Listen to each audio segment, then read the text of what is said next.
Welcome back to the Sports Business Take Podcast, your home for sports industry news with a little personality. I'm Paul Hine. He is Zach Creekmore. How you doing today, Zach? I'm doing good today, Paul. Doing good. Back from a long trip. Got a lot of good news. Excited to chat and catch up and hopefully chat about some cool topics. How are you doing? Absolutely great, man. Y'all can see I have my phone out right now. That's because I'm doing a day in the life segment for us. So classes just ended yesterday, so I don't have any classes actually today. Finals week starts this week, starts I think tomorrow. Today's like a reading day, which means it's studying. But I only have one in-person final, and it's next Wednesday. So I'm gonna go home tomorrow morning and then just drive back for the one final, because Nice. why would I stay here with nothing to do for 5 days? So instead of doing that, I'm recording this today. I'm debuting my other podcast for McCormick Student Leaders today, and then I'm filming the hockey game against BU tonight. So that'll be my day in the life. Also went to the gym this morning. That's pretty much the only thing that have on there right now is like gym, eat. But other than that, yeah, it's been pretty good, man. Finished up my classes yesterday. Have most of my assignments submitted other than the one final, and I have a take-home final, and that's it for the semester. And then I'm off till my birthday, which is like beginning of February. Yeah, dude, that's awesome. We don't come back until January 29th. It's actually crazy. That is nuts. Yeah, what a long break. How awesome is that? Well done. No, Well done, it's gonna be awesome, and it's gonna give me some time to do some things that I've been wanting to do but haven't had the time, like because of school. I'm gonna try to take a graphic design online course over winter break. Gonna try to also learn how to use Adobe After Effects to make my videos a little bit better, and gonna try to get some freelance clients. Need to make a little money. It's been tight around here the first semester at UMass, that's for sure. Today, speaking of money, actually, there's a big money happening in the world of sports. So Juan Soto signed with the New York Mets for 15 years, $765 million. Think about that. That is $750 million to one person. And he will be playing for the New York Mets until he is 40. I know, right? I know, right? So what an unbelievable happening for the sports world. This is such a unique experience because he reached free agency so young, but this will set the largest sports contract in history. So there's an opt-out after year 5, which means he could become a free agent again when he's 30, which is when most guys hit free agency. And he had a $75 million signing bonus, plus performance incentives that could make the overall contract value over $800 million. Oh my gosh. Yeah. It's absolutely insane. And there's no deferred money, so it's all guaranteed. Yeah, it's actually unbelievable. So first reactions when you hear all of that information about the contract? Well, I think the first reaction is, well, awesome. Great for him and his family. Congratulations. It's a massive deal. Clearly a highly marketable individual capitalizing on who they are and making millions, which we love to see, right? We love to see those stories. But secondly, I think, oh my gosh, what are the Mets thinking? Because last year we were talking about Shohei Ohtani getting a just as crazy deal, right? For a lot of money. Arguably less crazy because he can pitch too, Correct. Arguably less crazy. But now we're looking at it's happening again, right? So now we're seeing this Shohei Ohtani contract become something that is still out of the ordinary, but it's kind of repeated that we're seeing these massive contracts for these massive amounts of money. So yeah, this is the new bar. Exactly. This is the new bar. And we've seen it happen with soccer when the 100 million transfers were kind of becoming a norm, right? With Paul Pogba, Neymar, etc. And when the Saudis started investing money in soccer, I don't know if that was directly Saudi influence, but like pre-COVID, Middle Eastern, that big spending was normal. It's gone back down. That's not as normal anymore. Clubs are trying to stay away from that. So this is the type of thing where the trend in baseball is to go and sign this massive player on this massive amount of money, and you're tying up your franchise to him for the next 10, 15 years.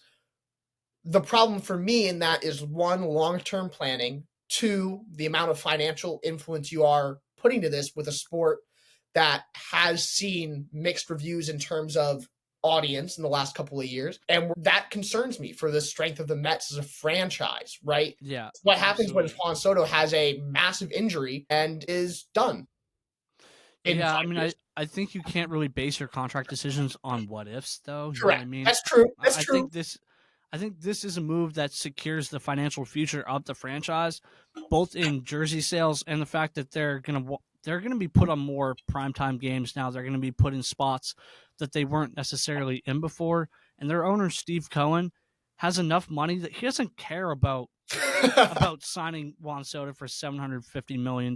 He knows that investment is going to be sound because of the fact that this guy is going to be with your club for so long that if he brings you a World Series or two or three, the financial payoff from that is going to more than offset the cost that you're paying him for the contract. And it'll attract other players to your club because he's one of the best players in the league and they're going to want to play with him too.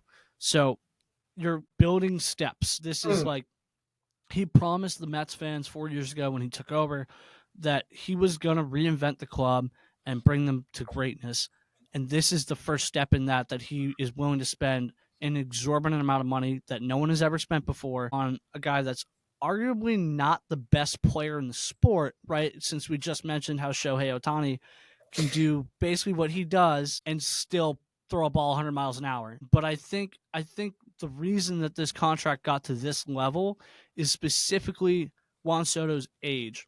A guy who performs like him, who hits like him, who has such consistency year to year in the first several years of his career, has never really reached free agency at this young. There are a couple other examples.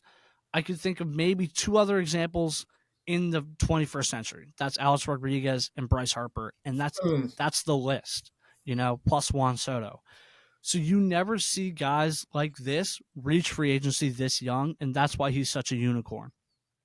Well said, right? It is you're getting a young guy on a large contract that's going to represent your franchise for 15 years. It's going to create awesome stories. And you're right. If they do win a World Series, it is massive to that, not only the Mets, but to what they're now valued at, right? So the possible increase in value based on this investment is massive. My concern is, and we'll talk about it later when we talk about the MLS, is what does this mean for their team building and what does this mean for the amount in terms of salary cap and all these other factors that they now Yeah, have so to manage with. so the salary cap thing is interesting because there is no technical salary cap in the MLB. There's no ceiling where you can say you cannot spend more money over this amount or over X amount of dollars. However, there is, I think the luxury tax is 225, so 225 million for the year for your team. So the luxury tax means that if you spend over that amount of money, you are taxed a certain percentage on whatever you spend over that tax or over that amount of dollars. So, for example, I don't know the concrete percentages, but let's say a team spends 300 million for Mm, the year, they would be taxed on the extra 75 million that they spent over the 225. right. So, for Steve Cohen, he doesn't even care about the luxury tax because, like I said earlier, he has enough money where he doesn't have to care about being taxed that amount of dollars because he knows that this investment could potentially make up the contract and more depending on how many World Series titles that they get or if they get one. I think for this investment to be sound, they need to get a World Series title now. Otherwise, I don't know if it's worth it. It depends on what the value of their franchise is going to look like 10, 15 years down the road, which we can't predict now, but we know from other sports and what we've been seeing that the trend is franchises are increasing their value exponentially year over year, and that leagues can shift in valuation in a decade unimaginably. You would have never heard of a contract like this being given out 10 years ago in the MLB. And now this is the second time a contract over 700 million has been given in 2 years. So the bar keeps getting higher, which means prices are going to go up, right? If you think about it, fans are going to be willing to pay more for this product because they realize that their owners are investing more in the product and they're going to be more willing to buy tickets, to buy merch, to watch the games, etc., because of this. And I think you're right in one way and you're wrong in another, right? Because Okay. I have a difficult time in saying that this one person is going to directly increase the people wanting to attend my games, because if the team's shit, the team's still shit, right? Pardon my French. They made it No, I'm saying this year. The Mets are a good team, right? But if we were to see this signing happen and the Mets performances increase for 2 years but then start to decrease, if the Mets didn't do good, they're not going to do good, right? If they win a title in those 2 years, is it worth it? Yes or no? Oh, absolutely, 20%. But Okay. the question That's the chance becomes they're is taking. right. And I have a hard time with taking chances. And that's it's not a 100% bet, right? I don't know for sure that No, Juan but Soto it's is going one to of be the the better one. bets that you can make. Absolutely, right? He's 25, he's young, he's one of the better players in the league. You don't know how strong he's going to improve, and you don't know what stories are going to be told. He's also coming. Who did he play for before? Before the Mets, before Yeah, signing the yes. Yankees. He So played he's for the coming from Yankees. a direct city rival. Yeah. So first of all, that's crazy. Correct. Nobody ever think about the Yankees. They're the winningest team in history, and I hate to say that because I'm a Red Sox fan. But listen, it's the Yankees. You know, they spend the most money. That's what they That's do. their brand. That's their brand. And he chose, after taking them to the World Series, by the way, to leave. That is insane. So he already has a World Series title under his belt with the Nationals, and then he got traded to the Padres, decided not to extend with the Nationals, and he could have made $440 million at like 21 years old. No, sorry, 22 years old, I believe, at the time. And he chose not to do that, to bet on himself and to go play another 2 seasons. Sorry, he would have been 23 then, to play another 2 seasons. And now he made $350 million more than that. You know what I mean? Or close to that. So this is a guy who bet on himself, who knows what he's capable of. And you can really see that in his decision to leave a team after making the World Series. That's a guy who knows how to bet on himself. And I think this contract is so unique. We talked about him being so young. For those who don't know, who don't watch MLB that closely, the way MLB free agency works, once you get into the league, you have to have 6 years of service time, meaning you play in the league for 6 years in order to be able to reach free agency. So for most guys, that means if you're playing in college or you're coming up through the minors, you probably don't get in the league until 23, 24, maybe 25 in some cases, but usually like 23, 24. And this means guys don't reach free agency until 28, 29, maybe even 30. And that's the case for most free agents. But now, Juan Soto got in the league when he was 19. So now he's reaching free agency at 25. And if you think about it, that's such a rare case for a player of his caliber. Like I said, I can only think of 2 other instances of that happening in the last 25 years. So you think about why he deserves this money. I really think it was more about the age and the consistency that he's shown over the course of his career than the specific caliber of player he is, or that he's that much better than anybody else in the league. No, well said. It's very true. And I think the reality is, yes, this is a great investment for the Mets. They have a historic and really large fan base. For context, I worked at the U.S. Open pretty much all of August and taken the F train down. My gosh, the amount of Mets fans that I had to ride the train with, immense. Can I correct myself on something, by the way, just really quickly? I said Steve Cohen's net worth was $3.2 billion. I forgot that I put it. Yeah, it's $21.3 billion. So that even really emphasizes the point that I was making earlier before. I forgot that I put that in the doc. No, but it's no joke that this is still a lot of money. Yeah. And I think this is a great investment. And if it goes right, it goes right. But if it goes wrong, that's where we see a really historic franchise be put into financial difficulty very quickly. And I know the MLB teams probably don't have that concern, but like because especially because we don't have relegation and all these other things, and TV deals for the MLB are massive and all these other situations. So I don't think it's a massive concern, but I think the Mets still have a lot of work to do to surround or to build a team that's going to have success and win a World Series, right? So Yeah, I there's a mean they're lot they're more at the steps start to of it be right done to now. find this success, right? Signing one player does not mean that you're going to be all of a sudden this massive. You're going to have all the success and you're going to win a World Series because of this one guy. No, No, it's a team sport. I agree that in general, one player in baseball doesn't really make a guarantee that you're going to win a World Series. But the fact that they're already a good team who's made it a step from the World Series, this could be the final piece of the puzzle Oh, absolutely. for sure. And I think that was one of the things maybe that attracted him was I can help this team build something, but also that he knows there's going to be a future there. When Mm, you look at the minor league rankings and see what each team has coming up, the pipeline, the final four teams were the Blue Jays, the Red Sox, the Yankees, and the Mets. But really, the two biggest offers were the Yankees and the Mets. The Yankees offered $760 million in 16 years. So they only offered $5 million less. But I think the difference was that he looked at the minor league rankings and saw that the Yankees have the 29th ranked farm system, mm. meaning that they don't have a ton of future young talent coming up through their pipeline. And the Mets are ranked 13th, which means they're kind of right in the middle of the pack, but they definitely have more talent coming than the Yankees.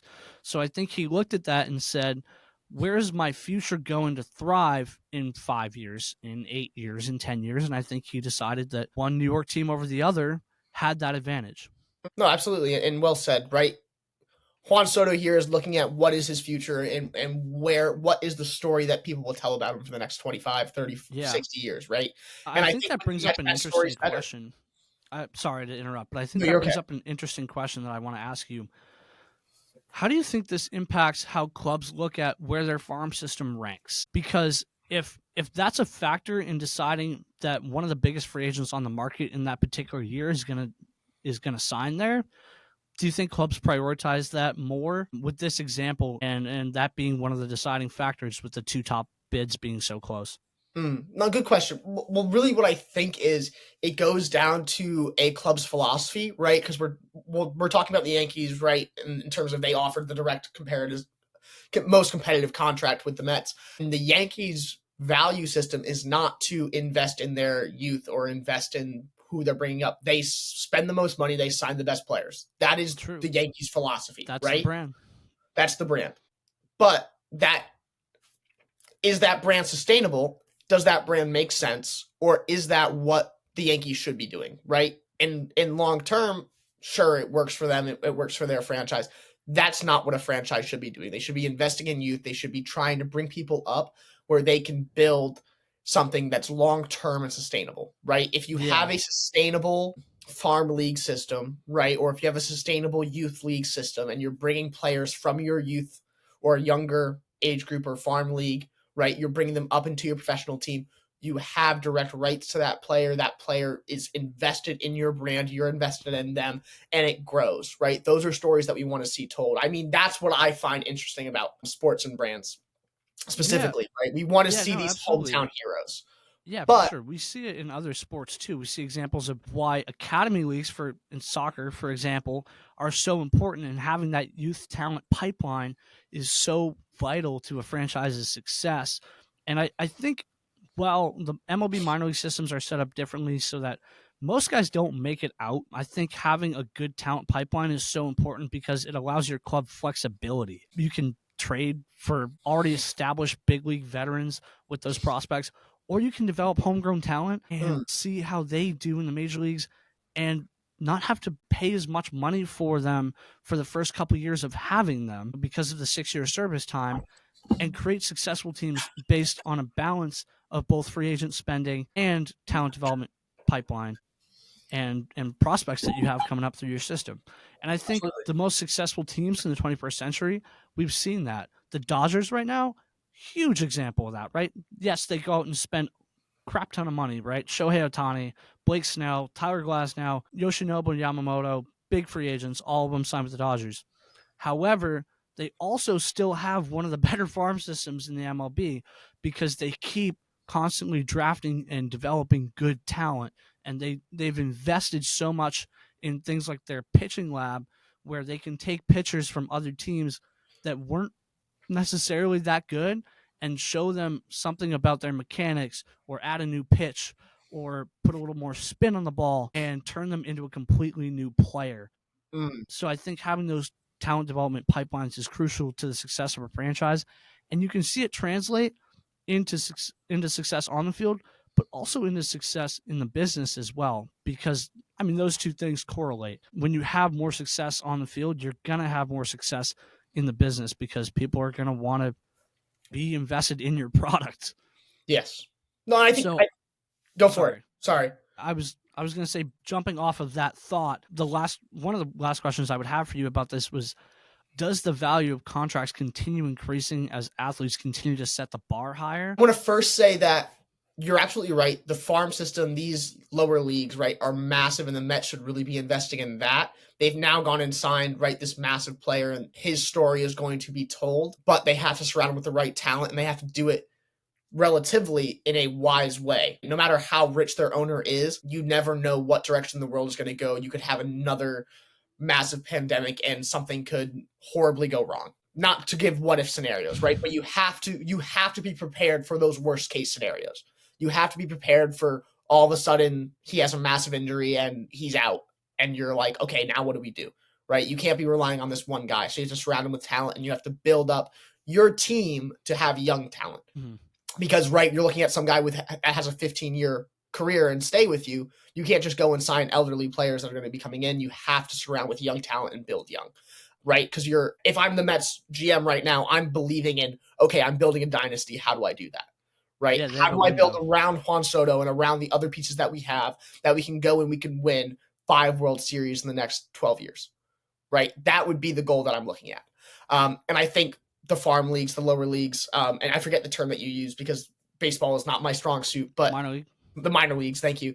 The minor leagues are where you do that. That's what you want to focus on. How can you get people who have strong experience but are also young to bring an impact to the MLB, right? Impact your franchise. In terms of, do we see contracts continuing to trend this way?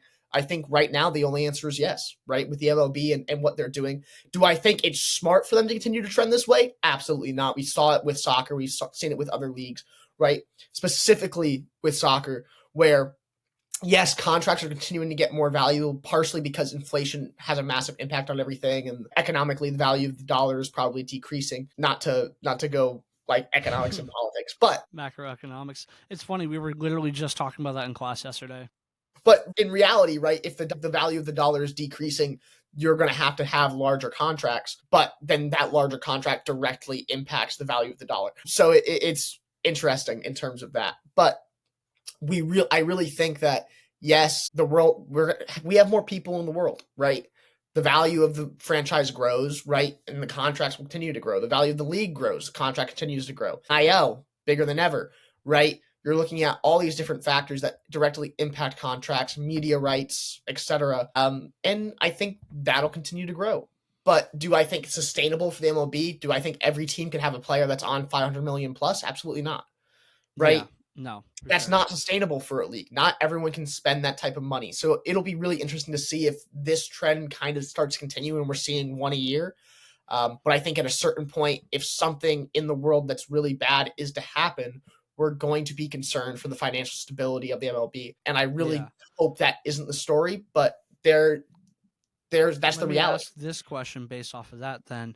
Do you think if it gets to a point where it's no longer sustainable, where the contracts are getting so ridiculous that realistically no team can afford to do it and still stay competitive, do you think that, like other leagues, a salary cap gets implemented? Do you think they transition from a luxury tax to the salary cap? And I know that's far down the road. I don't think that happens in the next 5 or 10 years. But, I mean, think about 10 years ago, the largest contract we saw, Mike Trout signed, I believe, in 2016. I would have to double check that, for a little more than $400 million. It's like $430 million. And now we're $300 million more than that, less than a decade later. So you have seen it increase substantially and exponentially in the past decade. Do you think we get to a point where there needs to be a salary cap versus a luxury tax like there is currently? I think it's definitely a possibility. Realistically, right, it just depends on how concerned the MLB is for sustainability and how willing they are to bet that fans are going to come back, that they are going to be the biggest franchise in the nation, right?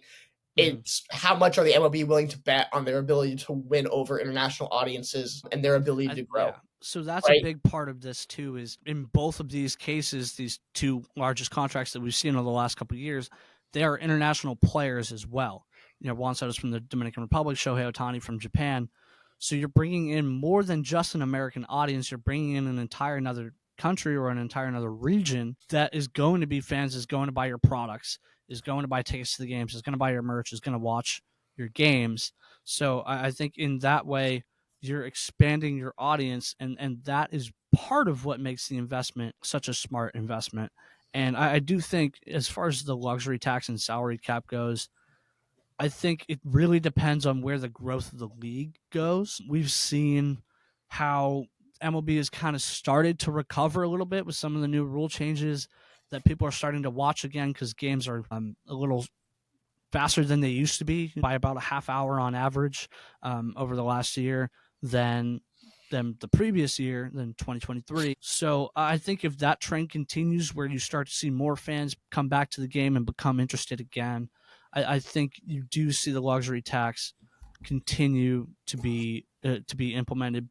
If not, if clubs can't operate correctly because they're paying one player too much, and fans start to notice that, and the quality of the product goes down, fans start not going to the games, for example, then I think you do see the owners collectively come together and agree that there does need to be some salary cap implemented. Absolutely. And I think it's really just a story of time. Yeah. How will the MLB grow? How will it change? How does the sports world change? What will these two contracts, right, with Shohei Ohtani and now Juan Soto, mean for the rest of the league? And what Yeah. trends do we see continue to follow? Right, these are the biggest contracts in MLB, and everybody's like, well, that's absolutely nuts. We're not going to do that, right? But it also could be like, okay, well, now a player's like, well, I feel like I'm better than him. Why am I not valued at that? Yeah. And those are the So stories that start to be told. right, and I think that actually might be part of this case, where maybe Juan Soto feels like Shohei got this deal, then I deserve X, Right. and I think them being in both big market teams, or now signing with both big market teams, I think that really tells a story of who's able to afford to do this, right? You're like, the Pittsburgh Pirates are not signing a $765 million contract. You know what I mean? They're not a big market team that has that amount of fans that they can sustain a contract like that. So Right. I don't think we do see a ton of teams sign these players to this amount of money specifically, or to an increasingly large amount of money. But I do think you probably continue to see the big market teams, the New Yorks, hopefully the Bostons, and obviously for me, I'm as a fan, I would hope that, but the New Yorks, the Bostons, the LAs, for example, continue to sign players to higher and higher contracts, or continue to be aggressive in their spending. And I think that's just the way that the MLB has been for a while, Mm. and that's the way it's going to be for a while, in my opinion. No, absolutely. And I think you're correct, because it's trends that we see. And I really think that overall we'll see this continue to trend, and we'll see big spending continue to trend in the MLB, especially with contracts, because players value themselves, and they want to go to a place where they feel valued. Obviously, Juan Soto feels valued with the Mets, and Shohei Ohtani feels valued with the Dodgers, and they're looking to build around them and create excellence. And those are stories we Absolutely. want to see, and we want to see players feel valued, because obviously this is their jobs, and we value Absolutely. that. But the Absolutely. only thing, the massive concern for me, is I don't want to see multiple MLB franchises go through what Barcelona are going through right now. And I don't know if people know the amount of financial difficulty that Barcelona have gone through in the last 5 years, but they have genuinely, for a lack of better word, mortgaged the future of their club on success now, and they directly are paying for it in terms of not being able to sign players, in terms of they're playing 17-year-olds. And really, obviously, Lamine Yamal and the rest of the players from La Masia are a great story, but I don't want to see MLB clubs go to a stage where we genuinely don't know how to pay the bills. And Yeah. that's the concern, right? And I don't think they go to that extent. Obviously, Barcelona have been managed horribly, right? But that when I see contracts like this, that's the thought that pops into my head, and I get really concerned for the strength and the stability of the club. Now, there's a lot of great things that come with it, and you're betting on yourself, but if it goes wrong, it goes really wrong. Yeah, no, that makes sense. That's a good example of how, investing maybe too much can be negative towards a club. But I think you got to find that balance, right? We talked about Yes. that balance earlier between investing in the young talent and developing your pipeline and also spending on the free agents. So I think that really hits that point home. So speaking of, unless you have anything else, speaking of unique situations, the college football playoff bracket was released this week. So this is the first ever 12-team playoff, and I thought to me, I'm putting myself in the mind of the committee who's choosing the teams here. This is an interesting challenge for them because they've never had to do this before, right? This is the first time they expanded from 4 teams to 12. Oh, So wow. now, right. So now you're completely valuing teams in different ways Mm. and weighing their results differently than you were under the old system. And I think that's a really interesting switch. And we saw the first 2 teams out were Alabama and Miami, and they cited the wins above teams over 500 as one of the categories that eliminated those 2 teams. And honestly, I think that's a good statistic to focus on, but we hadn't seen that in the past, right? We hadn't seen them necessarily focus on that as much when there was 4 teams. So I do think, and also one of them was conference games, which was a big factor before, but I do think that this creates new avenues for teams to be judged, and it creates new opportunities for fan bases of the sport and their teams to invest in something that will get them a chance to be in the playoffs and a chance to get a national championship. No, well said. Absolutely. I think for a long time the CFB playoffs have been a bit too small, and I really like to see them extend that because now we have the ability for Cinderella stories and these awesome Mm-hmm. fun Yeah, storylines much that more we like March love, Madness. right? That we love from March Madness, that we love from other NCAA tournaments, right? Because if you look at March Madness and you look at NCAA for soccer, right? You've got 64 plus teams that are in it. Those are the stories that we want to see told. So I think this is exciting, but I also am like, well, why 12? Because that's actually like when you think about bracketing, 12 is just a really hard number to bracket, and then you have 2 teams getting buys because of it. I think I'm Yeah. trying to do the math in my head, right? But you have teams getting buys because of that. Mm-hmm. So I always go to the natural 16. And then you have Sweet 16. I guess the 12 makes sense to them. Yeah. So the way they're doing it is there's 4 teams that have a bye, and Yeah. then there's 4 playing games. So the first round games, there's 4 games, and then they get to the second round with the 4 teams who have made the bye, and those are the top 4 seeds in the country. But I think that the first round games in particular are interesting, not only because it's teams that wouldn't have made it last year, but also because they're going to be the first ever on campus playoff games, Oh, which wow. creates a huge swing in terms of the culture that can be around the college football playoffs.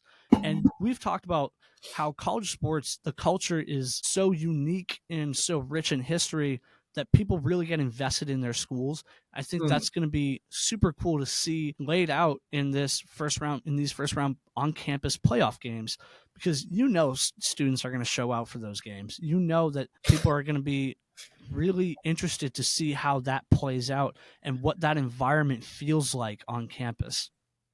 No, absolutely. And we love to see more storylines created. We love to see something that's a bit of a change. Obviously, college football is going through a lot of changes right now in terms of NIL, in terms of these new structurings. So Conference realignment. conference realignment, everything, right? So super excited to see something new and new stories to be created through it. I think this is going to be unique. I think this is going to be exciting. Having on-campus playoffs is amazing, right? I love to see that. I remember playoff games from my time at St. Joe's where we had packed the stands and it was absolutely electric. So those are the stories that we want to see told, right? And now it's not just conference playoffs, it's national playoffs being played on campuses, which is obviously something very new and unique. right? So super excited to see that happen, and then super excited to see what stories it creates. What, oh my gosh, what like field rush are we going to see? Guaranteed. Yeah, Goalposts no, down, for sure. everything, right? Yeah. Yeah, for sure. As That's much one of as the that's not traditions. a sports management safety approved situation, Yeah. I know it's going to happen. Yeah, no, for sure. Because, like we said, people care a lot about college sports. But one of the things I really think that makes this whole system possible, the 12-team playoff possible, is that in March, ESPN reached a new 6-year, $7.8 billion agreement that runs through 2032 to be the rights holder for the college football playoffs.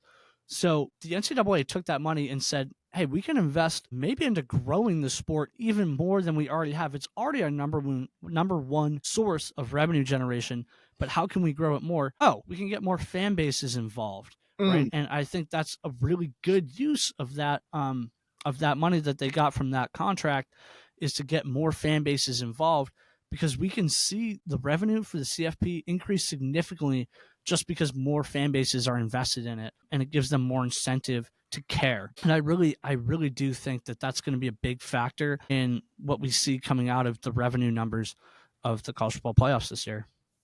absolutely. Paul, well said. Excellent. Great take. I thoroughly agree, right? We're going to see numbers where, because you have more people involved in a product and the more people you invite to enjoy your product, the better your situation becomes, right? You want people to be involved, you want people to be invested, you want them to be interested in what you're offering. And realistically, the more teams you have in that, the better. Now, obviously, all in good margins, right? Because you can't invite every team from college football playoff and just build it down, right? That would be Right. insane. But you can invite 12 teams, and that's something that you can do to grow your product and create diversity. Diversifying growth Yeah. is massive. Yeah, absolutely. I think in terms of the money too, and how that breaks down, how the schools get money out of that, is very, very interesting. So just to break it down a little bit, under that new agreement with ESPN, the Big Ten and SEC schools are set to receive roughly $12 million. Sorry, not 12, $21 million annually, while ACC programs get approximately 13 million, and Big 12 members get 12 million. Notre Dame, which is independent, is expected to receive about 12 million as well, and Group of 5 schools will split 9% of the earnings, which works out to about 2 million per institution.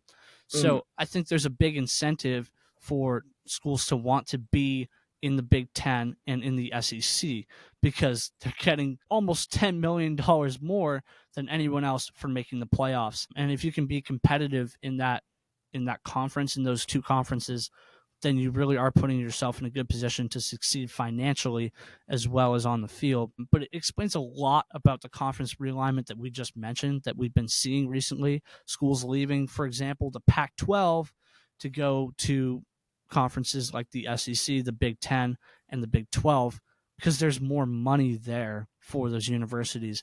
And we like to think of college football playoffs, or college football in general, as a competitive balance, but schools see it as an opportunity to make money. And I don't blame them, because when you look at those numbers, that's staggering that you can make $10 million more by being in one of those two conferences than any of the other conferences. But it's also realistic of that is the social and TV value that those conferences have, right? If you're looking about Absolutely. it in terms of professional leagues, right? The Premier League is valued much higher than any other league in the world for a reason, right? It's competitive, it's Yeah. entertaining, but also it has captured audiences that are in every nation in the world, right? The ACC, the SEC, Big Ten have done that, right? Especially SEC schools have done that, right? They are Yeah. big name schools, and that is why, right? You want to be in the SEC because it is the best of the best, and that Yeah. I is mean, their the brand slogan they is have. literally, it just means more. Yeah, Like, that's their slogan. And you can see that in not only their culture, but in also their success. And I think the Big Ten is really starting to get to that level as well, where now you have, I believe it's 14 or 16. It's either 14 or 16 teams that are in the Big Ten now, and they're top teams in the country. And I do think that that plays a huge factor in how much money gets distributed, is how many teams in your conference are vying for a playoff spot or have records that are considered to be among the most competitive in the sport. And I do think that makes those two conferences attractive for those universities to join. And it also affects NIL because it provides more incentive for schools to pay players. If they get more money from the TV deals, they're going to have more money to dish out in NIL contracts. And it provides just more resources to get them endorsement deals because they'll have more chances to profit from being good. Absolutely, right? NIL is a massive deal. Talent recruitment is a massive deal, right? These schools succeed in that, and they are the best of the best. And people want to go there because of their historic success, one, but also because of the size of the school, the size of their success, and just what it means. And you're right, for people in the football world, it does mean more. It means more to be at an SEC school. It means more to be at a Big Ten school. It is a massive deal. Yeah, no, for sure. That's about all the thoughts I had on that. I'm gonna let you introduce our last segment because this is your baby. You're a soccer guy, so go ahead. I've been waiting the whole episode for all right, here's my strong suit. I put everything on this segment. Bet the house. No, I'm kidding. Well, for those of you that don't know, I was down at the USL Academy Championship this weekend, which does not directly relate to this, but find it interesting that the USL and the MLS are definitely not in cahoots because they have 3 different tournaments that are all at the same time that directly, I guess, quote unquote, conflict with each other. Because you have the USL Academy finals going on while the same time the MLS Next has a tournament in California, and during that same weekend we have the MLS Cup being played. Right, so the 2 teams on. We had the MLS Next is on purpose, though. You know how other leagues will put their futures games in their all-star break, that kind of thing? Yes. The difficult part is I know what working an event like that means and being at an event like that means. And I know the people working that event actively did not watch the MLS Cup because I know I actively did not actually watch the MLS Cup because I was working an event. Yeah.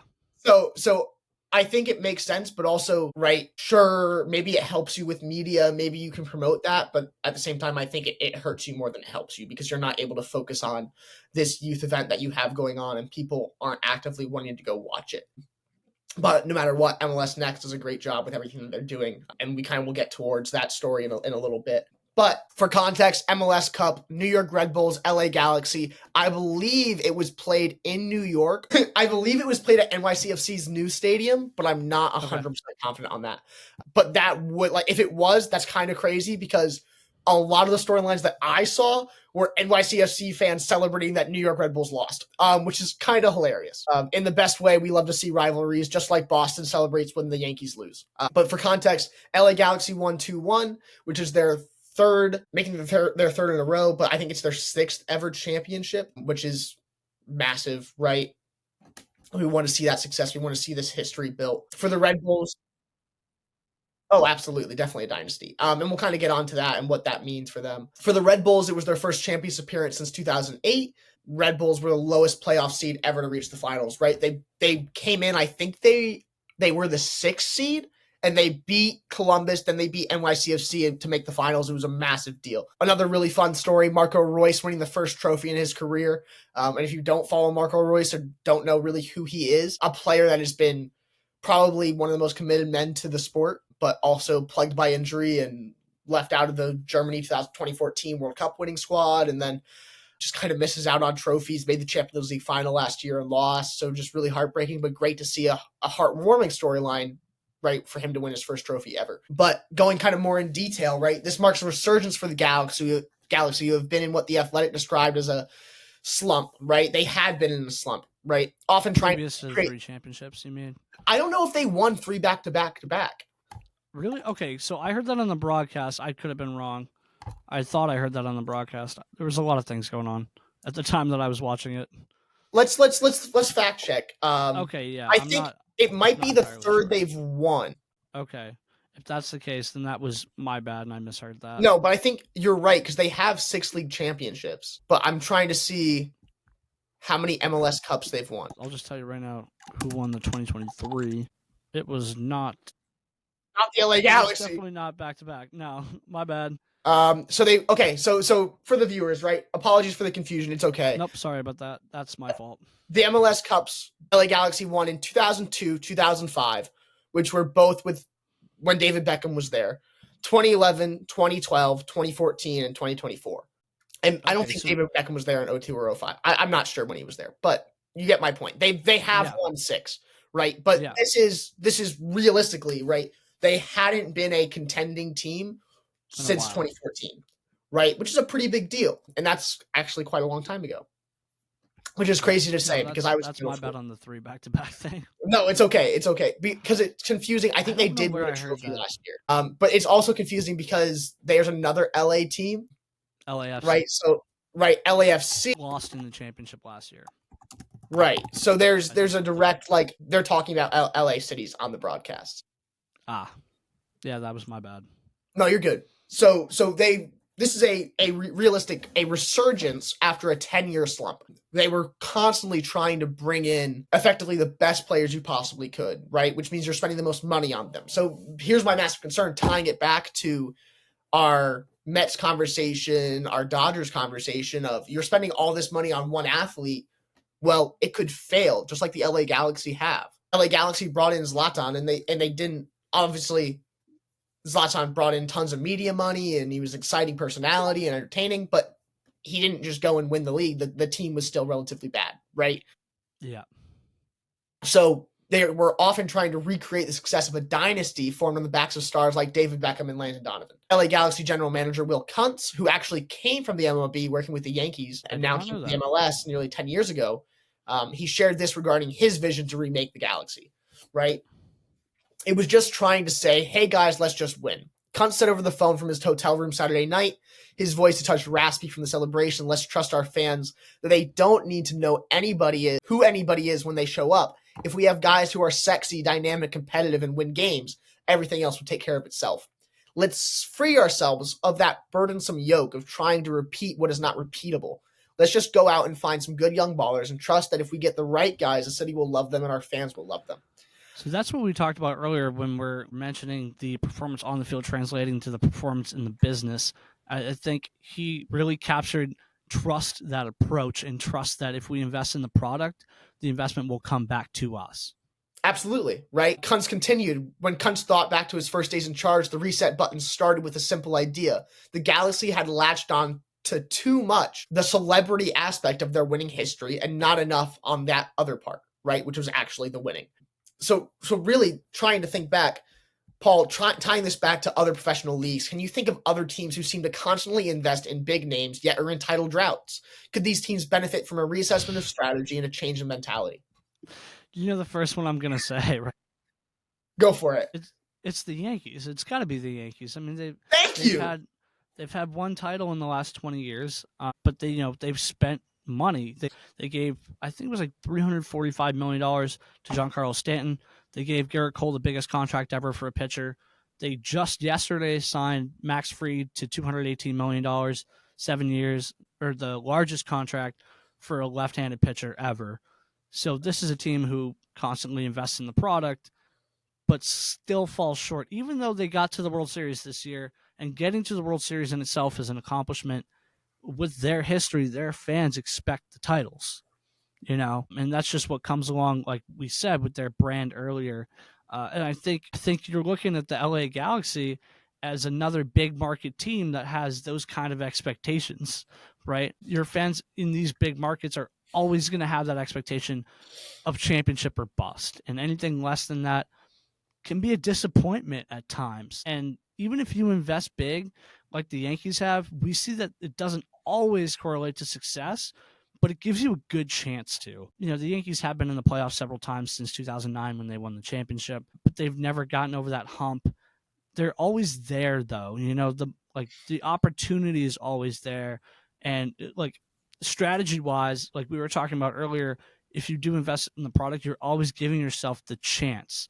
Like we said, it could fail, like you mentioned with Barcelona earlier, but it also could massively succeed. So it's, what do you want to take the bet on as a club, and which direction do you want to go in? And do you have the financial might to invest in that? And if not, how can you create strategies to gain the amount of money where you can start to invest like that? What strategies can you do to connect to your fan base more, to grow your audience more, to start selling more tickets, to start selling more merchandise, etc. And I think that's the goal of any sports franchise, is to grow the business, to grow the on-field product, to then grow the business more. You know what I'm saying? Yeah, absolutely. And I think you're right, right? You cannot expect to succeed without being willing to invest, right? But I think it is also massively important to invest in the right way. And the LA Galaxy Yeah. have done exactly that, right? When you look at the stars they brought in Ricky Puig, they've brought in big name, bright Marco Royce, but they've also built young guys around that and spent money in those areas and found success doing that. So I think it's a willingness to spend money, but you have to spend money in the right ways in the right areas. And we see teams like in the first, to answer the question that I kind of asked you, right? The first team that comes to mind is the Jets, where specific, not to say the Jets invest in wise areas, but they literally went and bet the franchise on a 38-year-old quarterback coming out of Green Bay who was struggling and was clearly at the end of his career. And now they're asking like, oh, why are we not getting this done? Why are we not winning games? Why are we not succeeding? Right. And the reality is, well, you built it around a dumb concept of betting the next 10 years of your franchise on Aaron Rodgers, who is 38. Yeah, I think when we talk about investing, I think we're talking about investing, like you said, in the right ways, taking the smart bets. And I think that's where your things like analytics become so important in the 21st century, where now we know how to evaluate what's a smart bet and what isn't as an owner. You know, it's no longer like, okay, I like this guy. We're going to go out and get him no matter what the cost is. What is he really worth? Why are we trying to acquire him?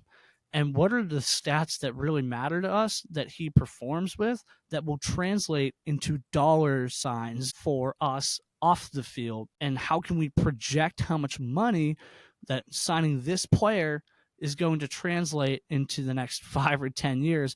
And this ties very well back into our conversation about Juan Soto and the Mets from earlier. Absolutely my thoughts, right? We're seeing the Mets invest intelligently, hopefully with analytics backgrounds, because I'm a strong believer in that, but also in a way where they're trying to build the right way. And that's what we want to see happen with that, right? So great work from the LA Galaxy. Great work from Mr. Kuntz. I'm forgetting his first name, but Will Kuntz, right? Great work for him and the team at the LA Galaxy. They've built really well. And hopefully we see them continue to succeed and continue to be a great example for the rest of the league, but also for sports fans throughout the world of what they should expect from their clubs. Okay, can I interrupt you with something? Yes, Just on the analytics conversation and making the smart bets, connecting it back to the Juan Soto conversation earlier. So for those of you who don't know what Baseball Savant is, basically it's a metric page where you can gauge a player's value and their future value. And it measures all players in the league against each other based on percentile. So he is in the 100th percentile in 1, 2, 3 categories, the 99th percentile in 3 other categories. Sorry, 100th percentile in 4 categories, and the 98th percentile in 2 categories, and then 2 other categories where he's 94th percentile. Which I think clearly speaks for itself. Right. That speaks for itself, and we don't need to get into the specific details of what each of those statistics mean, because a lot of them are expected statistics, meaning future statistics based on what he performed in the past. But just to get into a couple of them, like barrel percentage and hard hit percentage, that's how hard he hits the ball. He's in 99th in both of those, right? Bat speed, he's 94th. Chase percentage, meaning like balls out of the zone that he doesn't swing at, he's 98th. Walk percentage, he's 100th. So he has a great he will get on base for you a lot in addition to hitting the ball really hard. And that's something that's a rare combination. But I think that speaks to the use of analytics in the signing of players and how important that is in the 21st century, and what that translates to in terms of strategy for front offices moving forward. Absolutely. And I think that is clearly what we're seeing from the LA Galaxy here, and clearly what we're seeing from the Mets. And that is the storylines that we want to see. We want to see front offices be smart, be intelligent, be strategic, and use the tools that they have to accomplish excellence, right? And sadly, we don't always see that, right? Which is where we see franchises fail, and where my concerns from earlier in the episode come in, where I don't want to see teams spend all this money without a analytics and statistics background, and without them like effectively hedging their bets, right? You have to be smart with how you spend your money. Now, obviously, the Mets clearly have been a little bit smart here with how they spent their money, considering the statistics that back Juan Soto, right? Kind of going into a learning lesson from effectively what the LA Galaxy have done. We must recognize that no matter what we do, doing the same thing over and over again will never receive the same result. I think of the Yankees there. They do the same thing over and over again. And yes, they're successful. Yes, they make these finals, but they still have not won. Strategies must be diversified. We use statistics, we use analytics to support our decisions, find people who believe in the project and invest in it. Team building is not to sign the best player in every position, right? Even clubs like Real Madrid, famous for their Galacticos method, need workhorses. Think Danny Carvajal or Nacho. Two club legends at Real who are far from the best in their positions, but they are club servants, right? The concept applies to both building sports teams and workplaces. People need to hire teams, not just people. How we work together is beyond important to our success. Yeah, I think that last part sums up that whole conversation super well. We need to hire teams, not just people, but you need to hire the right people to be on the team. You know what I'm saying? Absolutely. I think both, honestly, both the conversation about Juan Soto and the MLS Cup both tie back into that. And just to mention one more thing in terms of the MLS Cup, I thought it was interesting. The news this morning, I believe, came out. At least I saw it this morning, that the New York Red Bulls just got a new stadium sponsor, Sports Illustrated. So it's now going to be, their stadium is now going to be Sports Illustrated Stadium for the next 13 years. So, like, you know how we talked about on the field success translating into financial success? Oh, absolutely. Now that the Red Bulls are a on-field successful club, making it to a finals, they just signed a 13-year stadium deal. Right. You see what I'm saying? That's a prime example of success on the field translating to success in the business. So I think that conversation is a great way to sum up everything that we talked about today. Is investing in the product as an owner, as a front office, as anybody who's working for a professional sports organization, is so important, because you see examples like the one that I just gave where on-field success translates directly into dollars for your organization and dollars for you. Well said, Paul. Great close. All right. If you guys couldn't tell, I've had a lot of caffeine. Actually, this is good. Paul's This had a is lot good. of caffeine and I haven't had enough. Maybe I need to start having these before every time we record, because I feel like I was at your level of energy today, and I'm usually below I feel like you your level of exceeded my energy. level of energy today. I don't know, maybe, but I think maybe I'm gonna start having these before every time we record, because I felt electric. But thank you guys for listening. We'll be putting out some good content. Hopefully that day in the life video that I mentioned at the beginning of the show will come out in the next couple weeks. We'll see how I get through finals and everything like that. And then that's going to be kind of one of the video projects that I'm working on when I'm home for break. So thank you guys for listening. More good things to come from Sports Business Take. And we'll see you soon.